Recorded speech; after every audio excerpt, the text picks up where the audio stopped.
I'm really delighted today to have a few ex-team engineers to have a conversation about their experience. You know, what is it like to be an ex-teamer? What is it like to work with ex-team clients? And what learnings they've had over the years. So we'll go around the room and each one will introduce themselves, their names and where they're currently working and which country they're from. Hi, my name is Vitor. I'm working at Calendly and I'm from Brazil. Hi, my name is Mateo. I'm from Colombia and I'm working for Riot Games. Hello, I'm Walison. I work for Instil and I live in Brazil. Hi, my name is Arthur. I'm working for Skims and I'm in Brazil. How would you say you have grown as an engineer over the years? So if you think about yourself from a junior engineer to now, what is the difference between where you were and what you are now as a senior engineer? I always like to talk about it starting with a non-technical because I think today as a person I can communicate better. I think this is one of the greatest skill of a senior professional. So it's way easier to find help or to find a solution to a problem. And I gain it with experience and trying, getting things wrong and then correcting. So for me, this is the most important part. So grown as a person.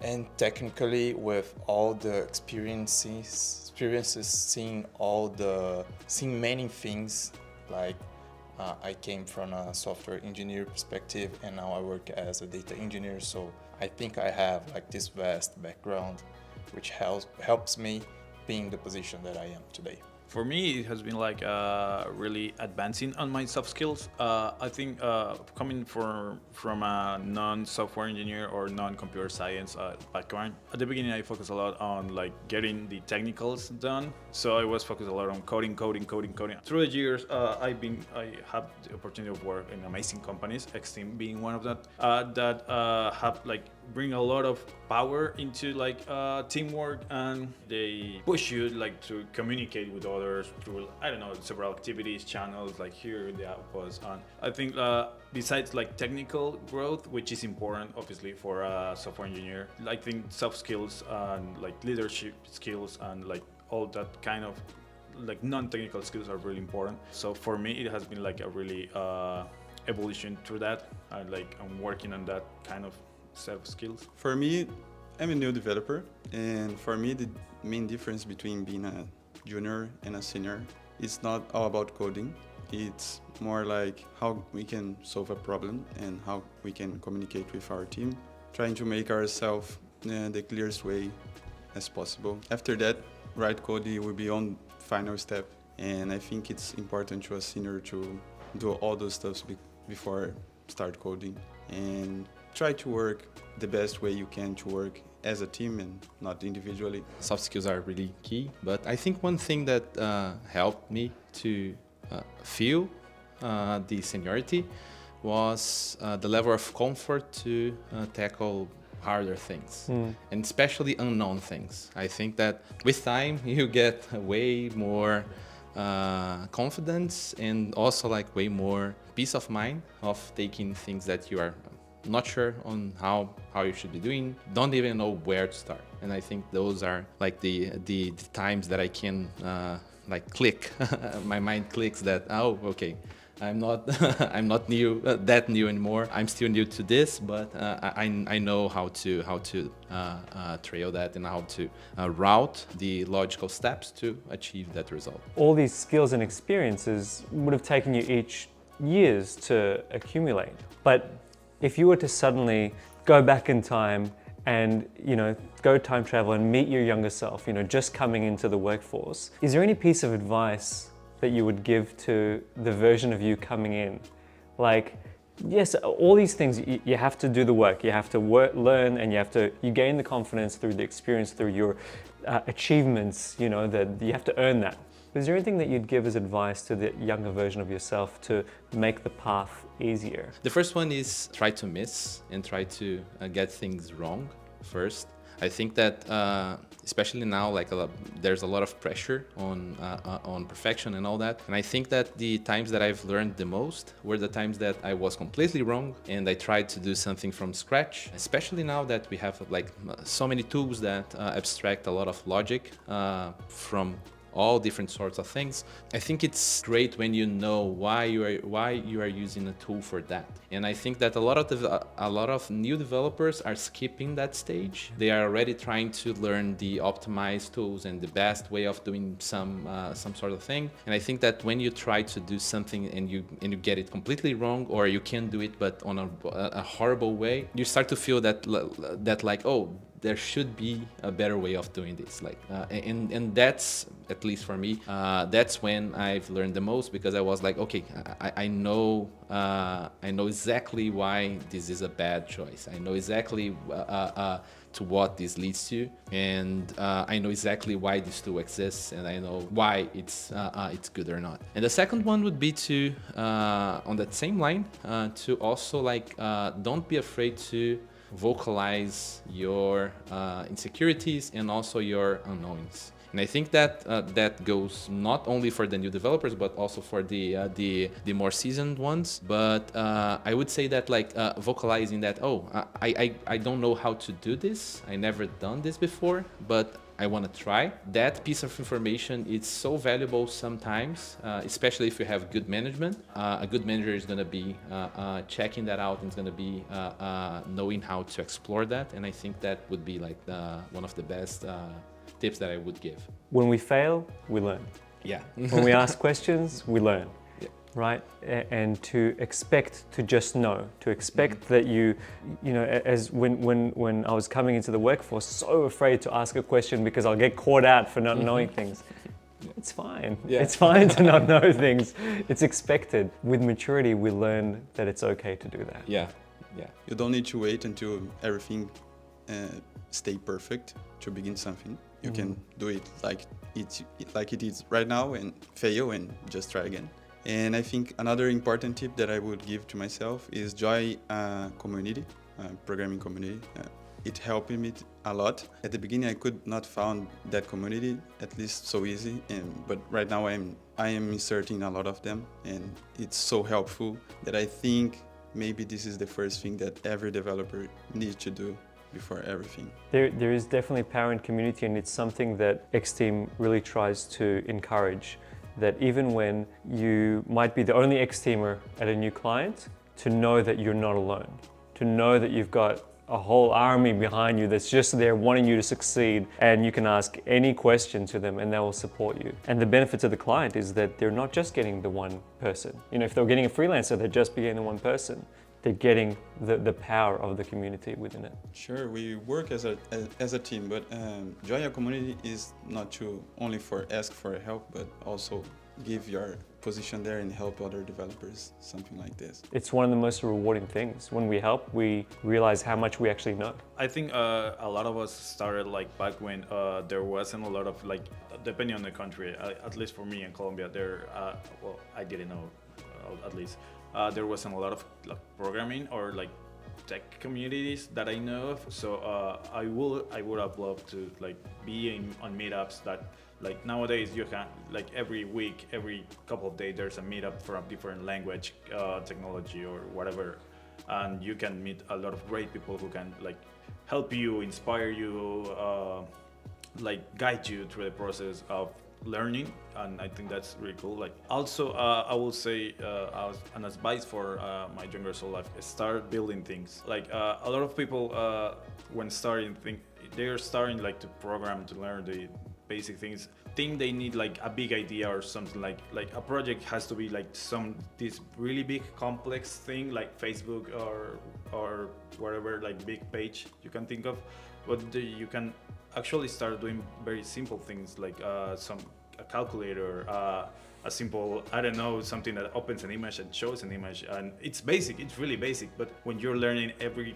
kind of small experience, every kind of building block, it helps you like get better and better and better, and you start encountering problems because even the most basic app has bugs that you cannot think of until you like actually face them.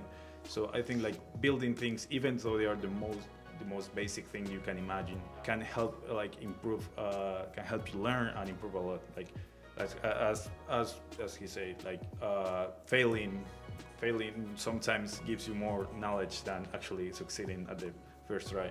So I would say like, yeah, start building things as soon as you can. For me, the most important tip I would give myself a few years ago is don't be afraid to ask.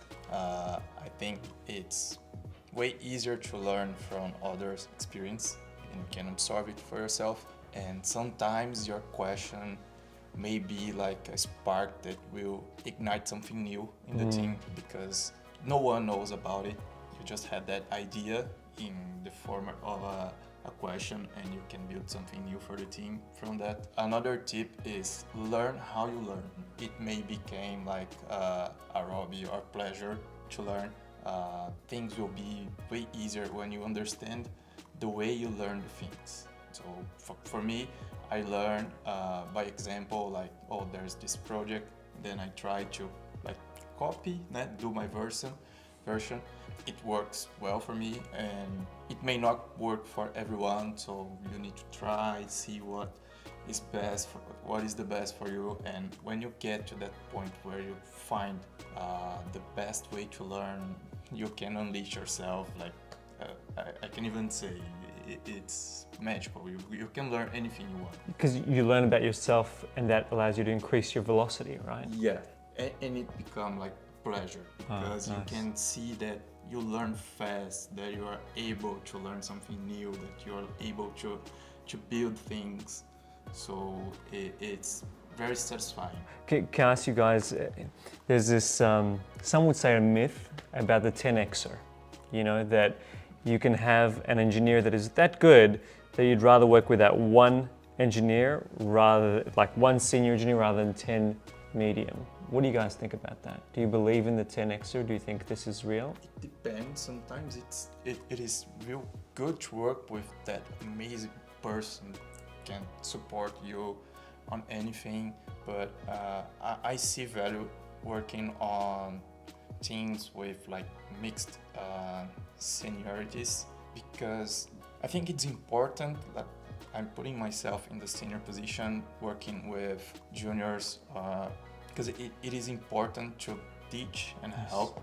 You learn from that. You learn from that, and they have a fresher mind, fresher ideas, so they can contribute. So I think both sides have the advantage. That's a wonderful perspective, that it's not about, well, I'm senior, so why would I possibly want anyone junior to come. You're actually gaining benefit from their fresh ideas. You're getting them to challenge you in a way, right? Yeah, sometimes you have like so much experience on solving a problem that you are not open for other methods or newer ideas. So when someone comes and show you a new method or even question you why we're doing this, and then you have to explain yourself and you think, oh, I could be doing this in a different way.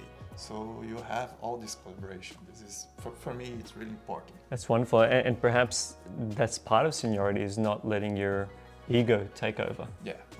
And allowing someone who perhaps is just straight out, a couple of years out of uni, and can come and say, no, old man, you try doing it this way.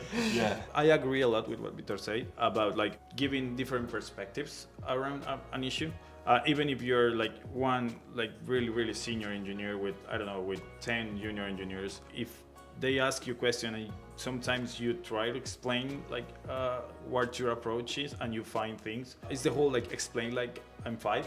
So if you maybe sometimes you think you know something until you're trying to explain to someone who maybe doesn't have the knowledge you have, and you realize maybe you don't know like you do, and you like figure out things or find ways to do things differently. Even the greatest engineers that we know of, like computer engineers that we know of today, have a team and don't work alone in a small room, like coding all day, all night, and like, just not speaking with anyone. No, that's not how it works. Like software engineer is more than just coding. There's a lot of other things that make a software engineer great, and not just their coding skills. And so isolation is not necessarily like the best way for them to be, right? Yeah. And I think that with what you're saying, there's a ability to, you need to be able to explain what you're doing and the reason why, and if a person can't understand, then perhaps you're not explaining it right. You're not passing it properly, right? Yeah, because when you explain something to yourself, you think you sound right, Yes. but if you try to do it with someone else and they are like, no, I don't understand you, then you kind of realize that maybe you are wrong, and you're just like, yeah, you're not being objective because you're speaking to yourself, kind of, sort of like that. I like the idea about having a big team with different minds, because in the end it's about solving a problem and we can solve the same problem in different ways. So I think this is not only about seniority, it's about people. In the end, we are not machines just following script. We are humans looking into a screen and trying to solve a problem. So I like the idea about having different people from different seniorities, from different places. It's better. Maybe one super senior just being the head of the entire project could not be the best solution, at least for me. I do think there's like so many facets that go around that myth. There's one saying that I love, is that 9 pregnant women don't make a baby in 1 month. And that's really true. Like usually I tend to use that analogy to trigger some management people when they are asking, oh, if I put like 3 more developers in the team, can we do that in half the time? So that presents one of the facets that I think are the key of that discussion, is that I know that we are in an era of efficiency. And efficiency is something that we talk a lot. But in the end, software development is a tool. It's a tool to build things. And those things, like there are so many like truths about that I've learned, and that some of them hurt, but like one of them being the user don't care about the technology you're using. They only care if the thing is working and if it's working for them. And because of that, like I often see the myth of the 10x developer being used as an ego lifter nowadays, and people usually tend to call themselves a 10x developer, usually coming from that place. And when that happens, usually I try to go to them and say, honestly, nobody cares. In the end, you are just one more, and okay, you can do that operation in half a second faster than the other person, or 1 minute faster than the other person. But in the end, if the other person can do the same thing, you guys are reaching the same goal. And for the end user, it doesn't matter. You know, Arthur, there's something that our clients commonly say to us. They'll start with one engineer, and what will they say after, let's say, a month? Give me another Arthur's. They'll say, I want someone exactly the same. I want a clone. I want just exactly the same. And we have this thing with the X-Team, sales process, is that, yes, we'll present the profile. The profile will show, here's the technical experience, here's what they are accredited in, this is what they've learned in, this is what they've worked in. But then we'd say, meet them. And that's a really important thing within X-Team, because you're getting a different individual. You're getting someone, and we want there to be a personality connection. Because if you're working with someone, you gotta click. You can't just get a person, oh, that might be a great programmer, but if they're not a good personality fit, it's not gonna work, right? And we're looking for that longevity of the relationship within it. But they do want the exact clone. Okay, the most common thing that is written on any article that is in technology space is 2 letters. It's A and it's I.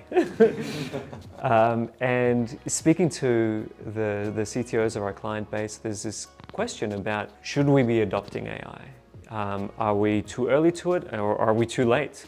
They're concerned that they might take it the wrong way and head down the wrong direction, or if they're not doing it, then they're being left behind because their competition might be doing it. For yourselves, how do you guys feel about AI? How do you feel about it within the work that you do?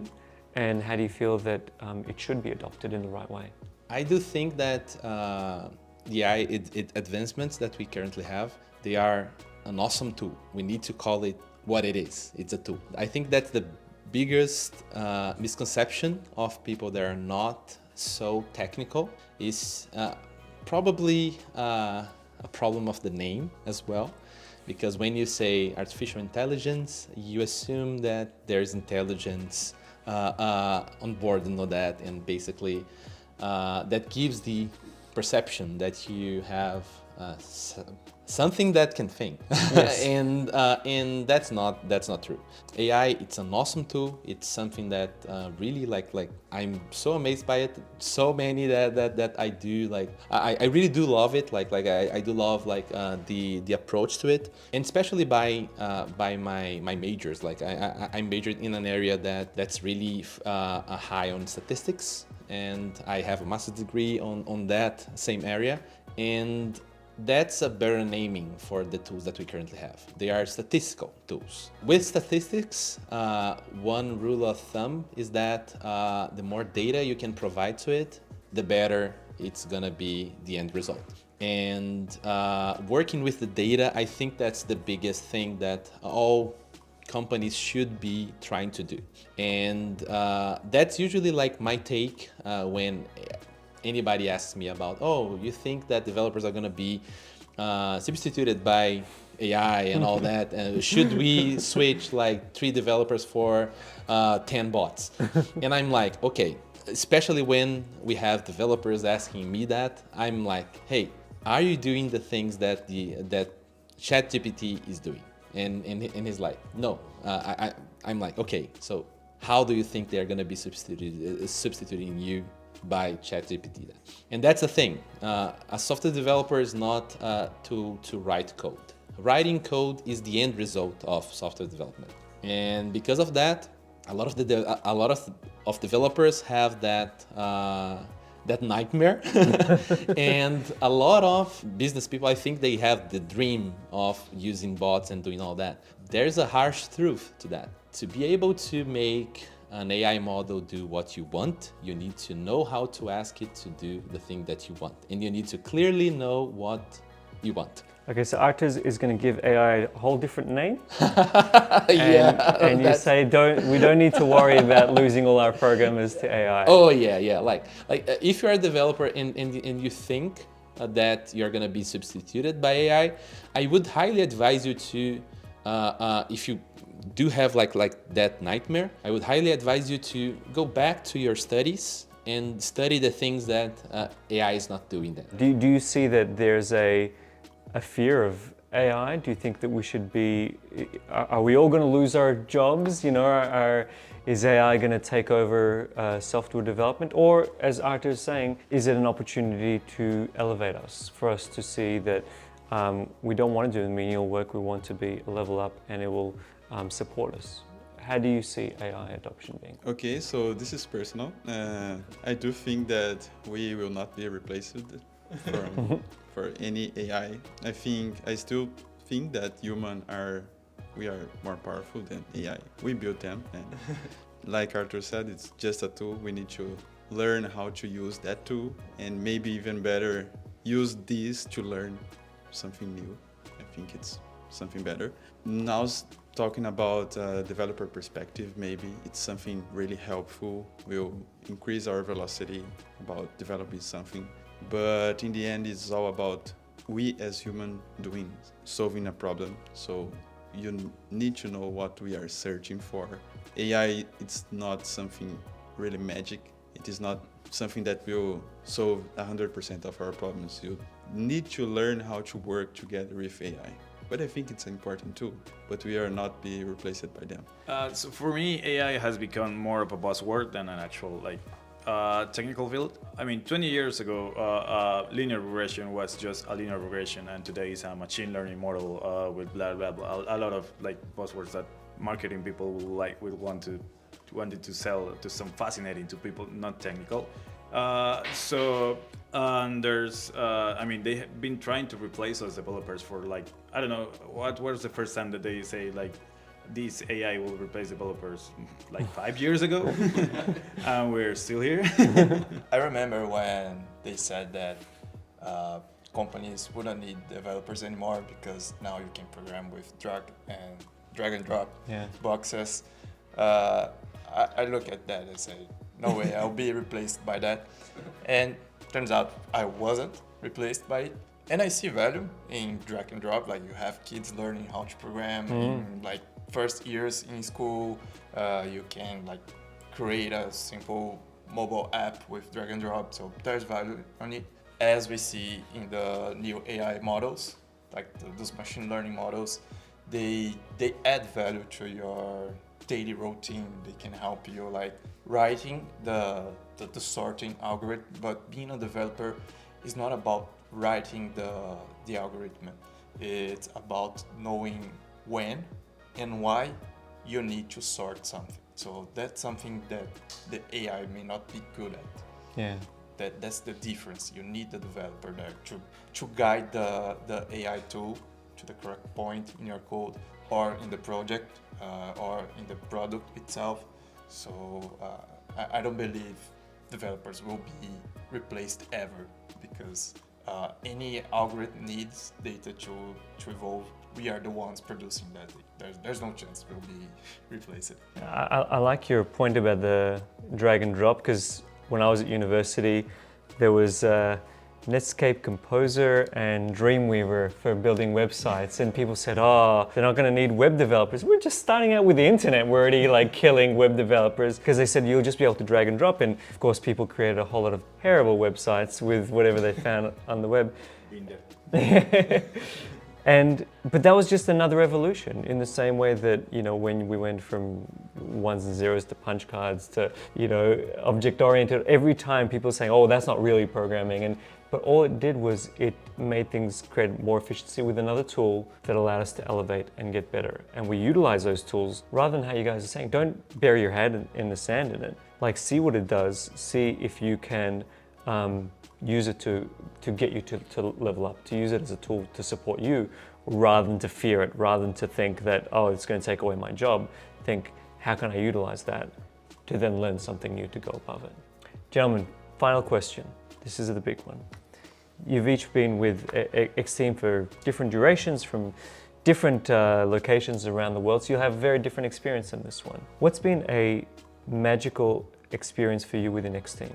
And I'll give you a moment to think about this. And the reason why I ask this, you know, it might seem a bit bold to ask that kind of question and presumptive, right? Because, well, it's just my job, like. But I gotta say that you meet an X-Teamer, people think that we're a cult when they see us at these outposts and things like that, because they see the excitement, they see the way that people are interacting with each other, they see the closeness and emotion that comes when X-Teamers come together. How has X-Team been a special or magical part of your life?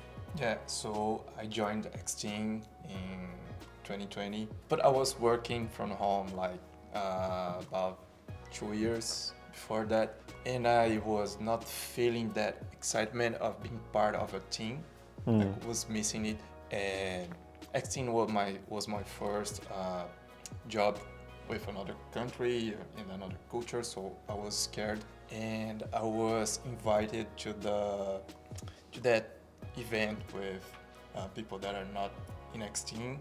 I don't remember the name, and I felt such a good energy, that it was like such a strong community that I was like amazed by it, and I was like praying all nights to be part of X-Team, and it turns out that now I'm part of X-Team, and this community feeling was so much stronger than I could think. Then I was able to go to the X Summit last year, and I was able to feel it in person, and I got back to home saying to my wife, I love this company. It is so good to be part of it. It makes me so happy. I don't feel that I'm alone at home, like just pushing commits and open PRs. I feel that I'm part of something bigger, like greater, and it's not just work. So it's really, really good. I love being part of this community. That summit was the highlight of my year last year. To have that opportunity to meet with so many X-Teamers together and to feel that energy in person, it's electric. And you think to yourself, this is just work. This is supposed to be the thing that we get away from, you know? That, yeah, I can't wait for work to finish so I can go away and do my thing that I want to do. but there's this embrace to it, right? Like that people really appreciate being part of X Team, being part of that connection that we have, that ability. I mean, you're talking, Vitor, about this opportunity to work for a company that's in another country with your client. I mean, that's wonderful. It's a magical experience, and it's life-changing. Well, for me, I have a funny story about it. Before pandemic, before like, everyone was remote and it was normal, I came across like an advertisement about Xteam, and I found it like really awesome. like the way they presented you the company was really cool, and it seemed like a really cool place. And obviously, working remote back then was something like new and like really cool, and at least for me it was really interesting because like commuting times for me were like really.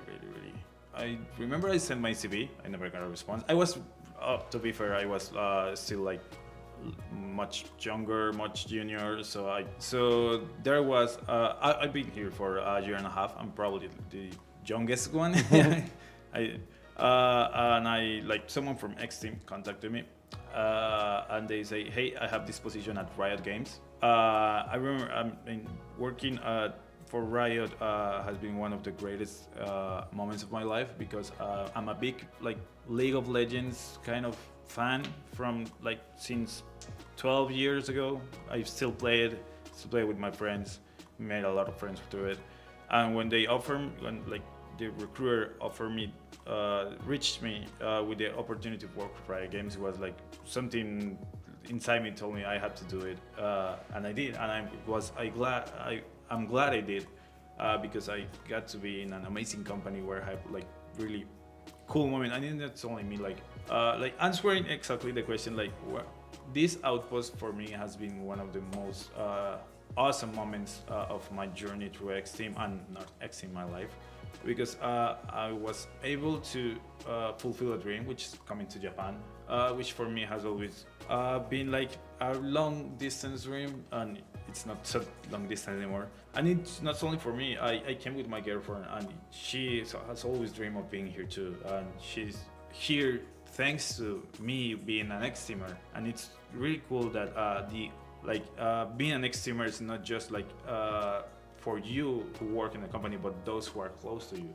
And there are so many things that you can do for them through X-team, or so many things that X-team do for them just because of you are part of the company. So I think this Outpost for me has been one of the greatest things that have happened, and I really appreciate X-team for giving us the opportunity to be here, and for all the organization, and for everything. Well, I like how it really changed your life path, right? Like it gave you a point in the road where your life went a completely different direction because of it. Because it's, a job could be somewhere where you just go in every day and do your 9 to 5 and you come home and then you live your life. Like this really changed your direction in life. Yeah, exactly. And it's like what you say, you're at the point where you are not, job is actually something you wish you look, and it's not something you wish you're just waiting to end. Like you're not just like turning on your computer at 9 a.m. and waiting for it to be 5 p.m. to just close it and worry for it for a couple of hours. It's just like something you enjoy. Like it's not only a job. It's and it may look like I'm being paid to say this, but yeah, I'm not. It's really cool how the whole community is like there for you, and there's so many spaces where you can like interact with other people, not just about like technical stuff, because we have a lot of Slack channels about everything. Gaming, pets, food, coffee, vehicles, whatever you can imagine there is. And there's really cool, because I think at this point we have been working remote for quite a long time, and some of us have worked for quite some companies, for multiple companies remotely. And I can say, at least from my experience, the companies I have worked which are now remote because of pandemic doesn't invest that much in community as X-team does. They just do the remote because they want to save costs in like offices and stuff. But working remote is much more than that. It's not just like It's not that we're lazy to go to the office. There's a lot of stuff that's important when working on a remote company, and I think X-Team being like one of the remote companies back even before pandemic has been doing it right, and it's probably one of the companies that look for a safe and good remote environment should look up to X-Team for what they need to do and where they need to aim. You think about the commute to the office in comparison to working remote. So it could take you like an hour to get to work and an hour to come back. That's 2 hours multiplied by the number of days, multiplied by the number of years. Think about how much of your life is taken up with that. And it reminds me of this, there was this documentary with Steve Jobs where they said they needed to get the Mac to start up quicker, because we all know how Mac starts like that, right? And they told the engineers, you got to make it start up faster. And they said, look, we can't. We've changed everything, we've optimized everything, we can't make it run any faster. And then Steve came down himself to speak to the engineers who were in charge of the startup. And he said to them, if you just shave off 2 seconds in that startup, think about that for every person that uses our computers, that opens that computer every single day, across all those people, all their years using it, you're creating life. And I think about that in connection to, working remote, that ability to just get up and go, you're in it straight away. You don't have to spend the time, burning time. That's the most important thing we have, right? You're not burning that time in the commute. You're getting straight to it. And I think that's a wonderful thing to be able to give to people. And that's actual, and people will say I don't know, it's not that much time, but even if it's just an hour, it's an hour you can invest. I don't know, I use it to go to the gym. So if I have to move around the city, to just go to the office, I probably couldn't go to the gym, or couldn't I use it for cook lunch, or for I don't know, play some games or whatever. Yeah. There's a lot of things you can do in so little time that will benefit you in the long term, instead of just being in public transport or Uber or whatever for an hour, just thinking about how miserable you. That's right. Start your day by thinking about how miserable you are before you even get to work. Exactly. For me, being an X-Team, it's something really, really great. It's not about only doing your job and it's done. It's X-Team and not X-individuals, unities, We are a team, and I feel this inside this company. We have wizards, we have amazing things that X-Team have to support every single individual, and has been an extremely great experience until now. For example, on last month I was working from home in Brazil, a city called Campinas, where I live. This current month I am in Kyoto, working from Kyoto, Japan. Who knows where I will be on next month. But it's an amazing experience. I feel that we are really a team. We support each other. We have really great events. We have really great things to do together. I have built amazing friendships inside this company. And that's something great. It's really beyond only doing your job and only writing coding and push your commit or something like this. It's beyond this. Maybe it's a lifestyle. Don't know. Who knows? I think you've given us our new tagline. It's X-Team, not X-individual. Yeah. I feel inside this company, I feel that we are working as a team. Even that maybe any developers are working each one in different clients, we still support each other on the X-Team perspective. And this is something great. We work remotely, and we know that sometimes being isolated for a long time can be something bad. But I think that we made a workaround doing things that we do in an X-Team way, with our events, for example. That's great because I don't know, I'm creating amazing memories. I'm not just going to my work and come back to home and going to work again and come back to home. It's something different every day. Of course, we do our job, push our commits, this is the base, but we also do different things and amazing different things. Oh, I think if you're working for the weekend, you're not doing it right. If you're working for the time to get off things, because it's 5 days of work, 2 days of weekend. What, are you just suffering for 5 days for the 2 days? That's terrible. Our most important thing is our time. And you can earn money lots of different ways. So choose something that actually makes a meaningful contribution to your life. Sure, totally agree. And for example, this week I am eating sushi, and after sushi I go to work and we'll chat with my friends. And the other day we have more sushis, and that's amazing. That's really amazing. So I'm really glad to be an X team. Before X Team, I had a really serious case of burnout in my life. So I was in a company for way too much time, almost 9 years, and that built up a case of burnout that was really serious. Like all the doctors that I went to, they were shocked that I was still working, basically, not working like that. My body was functioning. So when I left that company and I had like an actual prescription of, hey, you need to stay out of work for at least some months to try to recover. I did a promise to myself, two promises actually. The first one would be that I would not return to that state anymore. That was the first one, because I actually almost died for that. And the second one was that I would try to help as much people I could to not reach that state as well. And the most magical moment aligned with those 2 points in X Team. So I remember like vividly that one day we had like one of the X Team live streams, and I finished it. And after I finished it, I had like on my inbox, I had like it was around 13 or 14 messages on my inbox from 14 different people. And from those 14 people, 10 of them said that they had finally been approved on X Team, and 4 said that they were on the final stages of interviews and all that.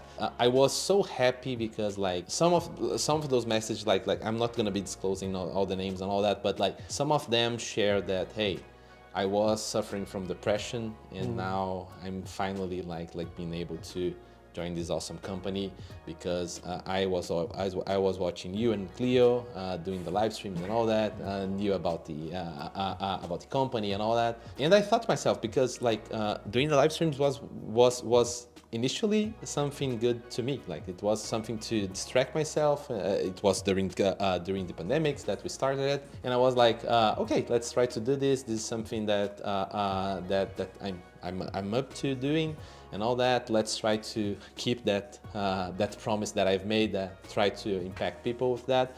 But at the same time, that was also healing me. I think that was the most magical moment because at that moment I got the realization that I was at the time I was in X Team for 2.5 years. That I was 2.5 years at least. It was a little longer than that, but I was at least 2.5 years free of like a toxic environment and all that. That I could like work my head, work my body out, and that work was a part of the pleasure of my day. There's a satisfaction that we get from feeling like we mean something and that we're worth something. And if we're able to contribute to that, I think it's better than any holiday, any sort of leisure. I really appreciate the fact that you've been able to use this experience, use this transition as a way to make yourself stronger and healthier, but also inspire others. Gentlemen, what a pleasure. Thank you so much for X-Team, making X-Team, not X-individuals. This has been a great chat, and I hope others can enjoy it and appreciate it and learn from it as well. Thank you. Yeah, thank you. Thank you for having us.